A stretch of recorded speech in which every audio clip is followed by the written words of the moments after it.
And joining us now to discuss what this means and the reaction in Israel is Amir Weitmann, head of the Libertarian Caucus in the Likud. Good afternoon and welcome to TVP World. Good afternoon. So now, what's your perspective on the criticism of Poland's stance on the UN vote regarding Palestine? Well, it's really, as you said, the second time that there's, I would say, a diplomatic incident following this ambassador. I have to say that I'm not aware of any other country where an Israeli ambassador's reactions have created this sort of, I would say, diplomatic tensions. So I can tell you that following what you have said, I have sent my own personal messages to people in charge, and I've asked them to look into it, because I don't think that an ambassador should make problems, if you want. I think the goal of ambassadors all over the world is to make sure that there are proper, good relationships at the level of governments and beyond. So I think there's probably some sort here of professional, I would say, failure, which needs to be taken care of at the professional level. Would you, as the one of the deputy ministers of foreign affairs said, would you call that irresponsible, an irresponsible statement on the behalf of Ambassador Livne? Well, I don't know if irresponsible is the right word, but as I said, the goal of ambassadors is to promote good relationships. The fact that I am here being interviewed by you and I have to kind of justify the behavior of the ambassador, I think is a professional failure on his part. It should never come to that, and this is the second time. So, of course, it's not in my hands to decide, but I think that this should be treated at the level of, I would say, not even the minister certainly, but also the professional echelon within the Israeli Foreign Ministry, because again, this should not come to that. I mean, people make mistakes. We're all human beings, but not twice. Mm-hmm. Right. So, like you said, they make mistakes, but not twice. So now, what next? I mean, how can both sides resolve their differences diplomatically? Well, I don't think that great differences. Let's face it. I think we have here a case of somebody who's making, problems which are frankly needless. I think that Israel and Poland have got very good diplomatic relationships and economic relationships and political relationships at all levels. I don't think. I mean, I'm personally sorry for the decision of Poland to have voted the way they did at the UN. But let's face it, as you mentioned, there's over 140 countries which have done the same. So it's not such a big tragedy. It's an unfortunate vote.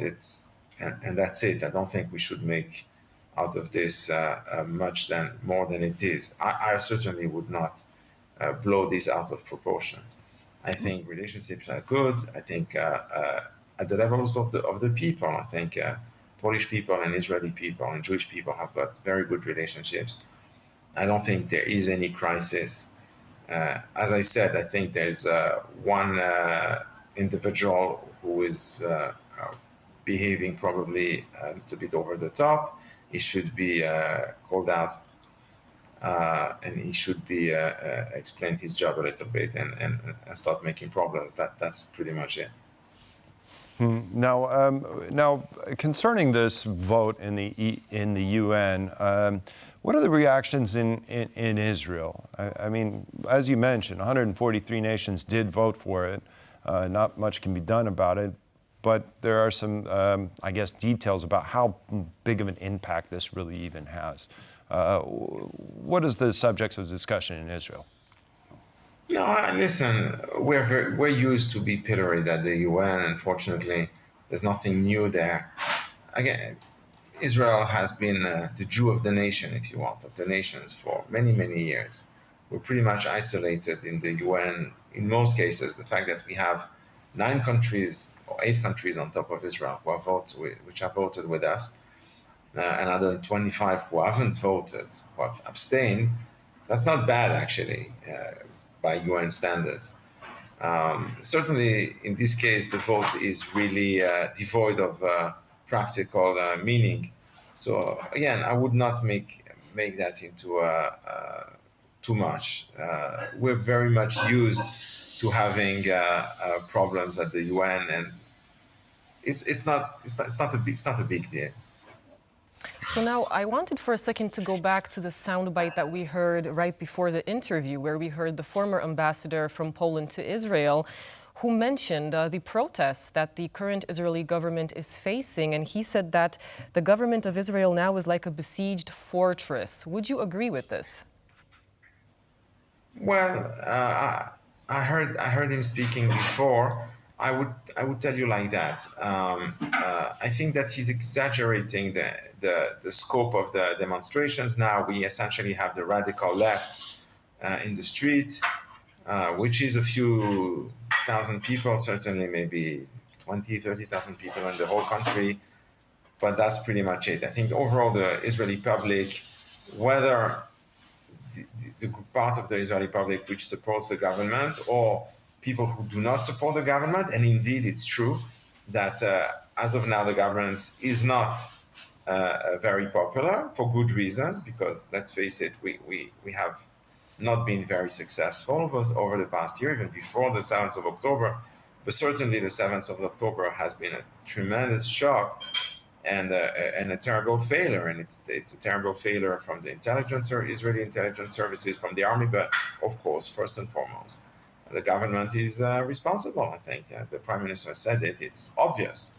So people are not happy. It's true.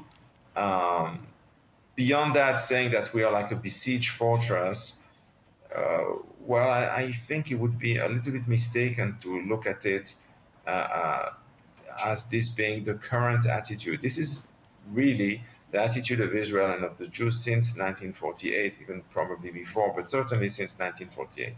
In other words, we know that we are a very small country. There are only just under 7.5 million Jews in Israel, and we are surrounded by hundreds of millions of hostile Arabs and Muslims, if not more than that.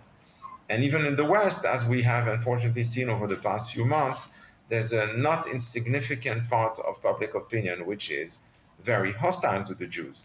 And this also has very little to do, as we have seen, with what Israel does or doesn't do in Gaza or anywhere else. We are seeing people who are going out on campuses all over the Western world saying, death to the Jews and stuff like that. So we have a little bit of this mentality. It is true, but this is not only the government. This is very, very existential. And my family on my mother's side is Polish. My family were Polish Jews. Almost everybody was murdered during the Second World War in Poland. So this is something, that you hear from your parents. This is something that you hear from your grandparents, from your family, from our history, and unfortunately also not only from our history, but our present situation. It's difficult. We are surrounded by enemies, and we are facing an existential fight. And we're not alone, thank God. There are plenty of good and decent people in the world everywhere. But this is not an easy fight. So yes, people have got a little bit of this mentality, but I think it's not correct to say that it's only the government. This is a widespread attitude within the Jewish people and the Israeli people. All right. Well, Amir Weitmann, head of the Libertarian Caucus in Likud, thank you very much for joining us.